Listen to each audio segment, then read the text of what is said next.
سورہ فاتحہ جب ہم نماز میں پڑھتے ہیں تو وہ ہمارے اور اللہ کے درمیان ایک کنورسیشن چل رہی ہوتی ہے، کیونکہ اللہ سبحانہ تعالیٰ ہماری بات کا جواب دیتے ہیں۔ یعنی نماز کا مقصد ہی یہ ہے کہ جب تم نماز پڑھنے کے لیے آؤ تو تمہارے ذہن میں یہ ہونا چاہیے کہ تم اللہ کو یاد کرنے کے لیے آئے ہو، اور یاد کا تعلق زبان سے نہیں ہوتا، یاد کا تعلق ہاتھوں سے نہیں ہوتا، یاد کا تعلق دل سے ہوتا ہے۔ تو پہلی چیز ہمیں یہ کلیئر ہونی چاہیے کہ نماز میں خشوع اختیار کرنا یہ لازمی چیز ہے۔ یہ ایسا نہیں ہے کہ ہاں بہتر ہے اگر ہماری نماز میں خشوع ہو تو اچھی بات ہے، نہیں، ایسا نہیں ہے ہماری نماز۔ اور جب اللہ سبحانہ تعالیٰ سے ہم یہ ایک قسم کی اللہ سے ملاقات ہوتی ہے، اور ملاقات بھی ہوتی ہے اور کنورسیشن بھی ہوتی ہے، کیونکہ صحیح مسلم کی روایت ہے، نبی صلی اللہ علیہ وسلم نے فرمایا سورہ فاتحہ کے متعلق کہ دیکھیے کہ ہم لوگ جب نماز پڑھتے ہیں تو اس میں سورہ فاتحہ کے بارے میں کیا حکم ہے کہ جس نے فاتحہ نہیں پڑھی اس کی نماز نہیں ہوئی۔ تو فاتحہ کی اتنی امپورٹنس ہے نماز میں، اور اس کی امپورٹنس کی ایک وجہ کیا ہے کہ سورہ فاتحہ جب ہم نماز میں پڑھتے ہیں تو وہ ہمارے اور اللہ کے درمیان ایک کنورسیشن چل رہی ہوتی ہے، کیونکہ اللہ سبحانہ تعالیٰ ہماری بات کا جواب دیتے ہیں۔ صحیح مسلم کی روایت ہے، اس کا مفہوم یہ ہے کہ نبی صلی اللہ علیہ وسلم نے فرمایا کہ جب انسان نماز میں سورہ فاتحہ پڑھتا ہے تو اللہ سبحانہ تعالیٰ اس کا جواب دیتا ہے۔ جب بندہ کہتا ہے الحمدللہ رب العالمین تو اللہ سبحانہ تعالیٰ آگے سے جواب دیتا ہے حمدنی عبدی، میرے بندے نے میری حمد بیان کی۔ جب بندہ کہتا ہے الرحمن الرحیم تو اللہ تعالیٰ جواب دیتا ہے اثنا علی عبدی، میرے بندے نے میری ثنا بیان کی۔ جب بندہ کہتا ہے مالک یوم الدین تو اللہ تعالیٰ جواب دیتا ہے مجدنی عبدی، میرے بندے نے میری بزرگی بیان کی۔ اور پھر جب بندہ کہتا ہے ایاک نعبد و ایاک نستعین تو یہاں پہ آ کے اللہ سبحانہ تعالیٰ فرماتا ہے ھذا بینی و بین العبد ولعبد ما سأل، کہ یہ اب میرے اور میرے بندے کے درمیان کا معاملہ ہے۔ اب میرا بندہ جو بھی مانگے گا مجھ سے، جو سوال کرے گا اس کو دیا جائے گا۔ آپ سوچئے سبحان اللہ کہ ہر آیت پڑھنے کے اوپر اللہ کی طرف سے جواب آتا ہے، اور یہ ایک بندے کو نہیں آتا، پورے جتنے بھی لوگ کھڑے نماز پڑھتے ہیں ایک وقت میں، لاکھوں لوگ بھی، اگر کروڑوں مسلمان میں، اس وقت مسلمان تقریباً 2 کروڑ ہیں، اگر میں کہتا ہوں کہ چلے مان لیتے ہیں کہ تقریباً سمجھانے کے لیے کہ 1 کروڑ کے اوپر نماز فرض ہے، اور اس سارے کے سارے 1 کروڑ بیک وقت کھڑے ہو کے اگر یہ سورہ فاتحہ پڑھیں گے تو سب کو اللہ سبحانہ تعالیٰ اکیلے اکیلے جواب دے گا، سب کی فاتحہ کا اللہ جواب دیتا ہے۔ آپ سوچئے کتنی عظیم سچویشن ہوتی ہے وہ کہ ہم کھڑے ہیں، ہم فاتحہ پڑھ رہے ہیں، اللہ جواب دے رہا ہے، اور ہمارا دھیان کدھر ہے؟ زبان سے سورہ فاتحہ پڑھی جا رہی ہے لیکن دل اور دماغ کدھر لگا ہوا ہے؟ جو دکان چلانے والا اس کا دل اور دماغ اپنی دکان میں پھنسا ہوا ہے، جو جاب کرنے والا ہے اس کا دل اور دماغ اپنی جاب میں پھنسا ہوا ہے، جو لوگ بزنس کرنے والے ہیں اس کے دماغ میں اپنے بزنس کی کیلکولیشن چل رہی ہیں، جو خواتین گھر میں کام کرنے والی ہیں ان کا دماغ اپنے کچن اور اپنی ہانڈی کے اندر پھنسا ہوا ہے، جو بچے پڑھنے والے ہیں ان کے دماغوں میں کیلکولیشن چل رہی ہیں، اپنے نیکسٹ سبجیکٹ اپنی نیکسٹ کلاس کی چل رہی ہے۔ اتنی عظیم اپرچونٹی کہ اللہ سبحانہ تعالیٰ کے سامنے کھڑے ہیں اور اللہ سبحانہ تعالیٰ ہمیں جواب دے رہا ہے، اور ہمارا دل اور دماغ اللہ کی طرف متوجہ نہیں ہے۔ تو کیا ہے کہ نماز جو ہے وہ حقیقت میں ہماری اللہ سے ملاقات کا وقت ہوتا ہے۔ یہ وہ وقت ہوتا ہے کہ جب ہم نے اس خالق کائنات کے سامنے اپنے جسم، اپنی روح، اپنے شعور، لاشعور، ہر چیز کو حاضر کر کے یہ شو کرنا ہوتا ہے کہ یا اللہ ہم تیرے بندے، ہم تیرے سامنے حاضر ہو گئے۔ اور نماز میں جو خشوع ہے اس کے بارے میں دیکھیں، نماز کے 2 بڑے حصے ہیں، ایک ہے اس کا ظاہر اور ایک ہے اس کا باطن۔ کچھ لوگ یہ سمجھتے ہیں کہ نماز کا ظاہر جو ہے اس کے اوپر بہت زیادہ فوکس کرتے ہیں، اور ٹوٹل فوکس اسی کے اوپر ہوتا ہے کہ ہاتھ ایگزیکٹلی کس جگہ پہ ہونا چاہیے، اور رکوع کرتے ہوئے کیسا ہونا چاہیے، سجدہ کرتے ہوئے کیسا ہونا چاہیے۔ یہ بھی بالکل ٹھیک ہے، کیونکہ نماز کے بارے میں نبی صلی اللہ علیہ وسلم نے کیا فرمایا کہ نماز ویسے پڑھو جیسے تم مجھے پڑھتے ہوئے دیکھتے ہو، اور اس میں ظاہری چیز بھی ہے اور باطن بھی ہے۔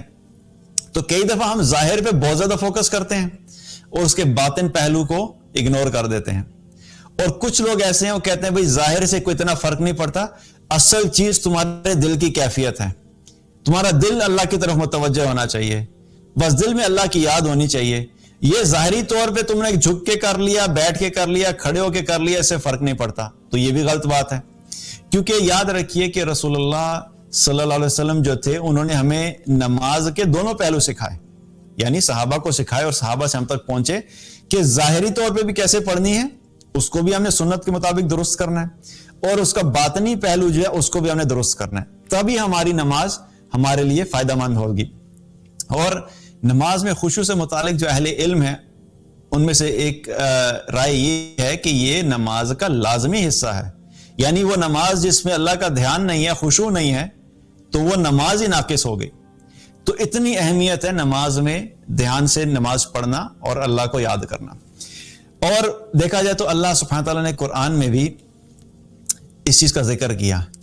جب اللہ تعالیٰ نے ایمان والوں کی کچھ صفات کا ذکر کیا قرآن کے شروع میں ہی سورہ البقرہ میں، تو جو ہدایت یافتہ جو متقین لوگ ہیں ان متقین کی کچھ صفات کا ذکر کیا.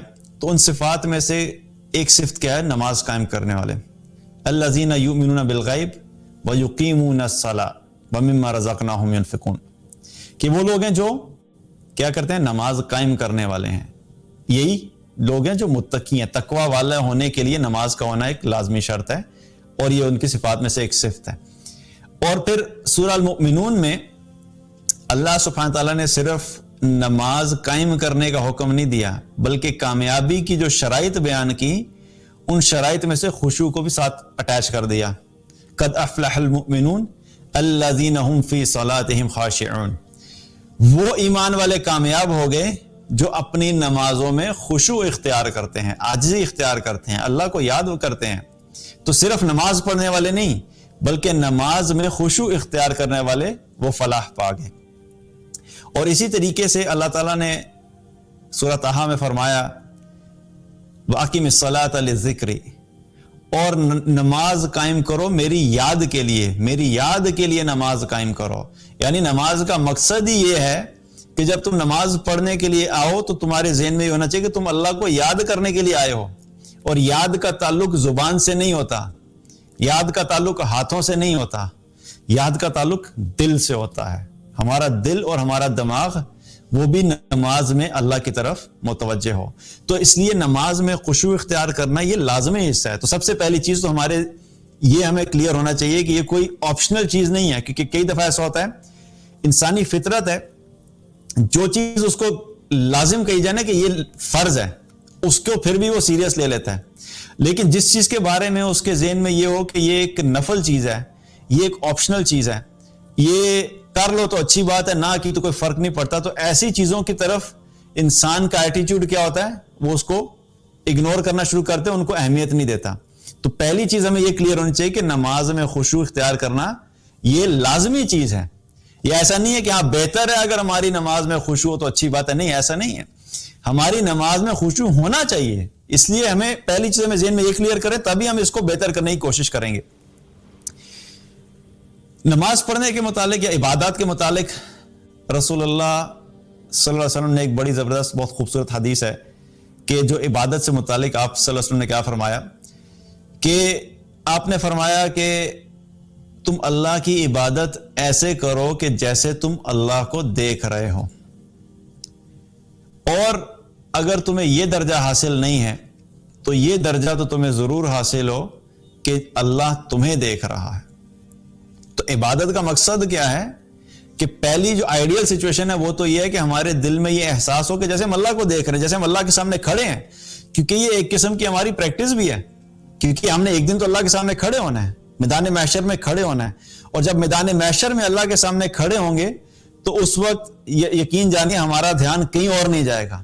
اس وقت ہم میں سے کسی کو نہ اپنے والدین کی فکر ہوگی، نہ اپنے بچوں کی فکر ہوگی، نہ اپنے دوستوں کی فکر ہوگی، نہ اپنے بزنس کی فکر ہوگی، نہ اپنی جاب کی فکر ہوگی. صرف ایک ہی فکر ہوگی کہ آج میں اپنے رب کے سامنے کھڑا ہونے لگا ہوں، کھڑی ہونے لگی ہوں، پتہ نہیں آج میرا کیا بنے گا. تو وہ جو فکر اور وہ کیفیت ہے، اللہ سبحانہ تعالیٰ ہمیں دنیا میں ہی اپنی نمازوں میں وہ کیفیت عطا فرما دے تاکہ ہم اللہ کے سامنے کھڑے ہونے کی پریکٹس کر سکیں. تو کیا ہے کہ یہ درجہ ہمیں کم سے کم ہونا چاہیے کہ جب ہم اللہ کی عبادت کریں تو ہمارے دل میں یہ احساس ہو کہ اللہ مجھے دیکھ رہا ہے.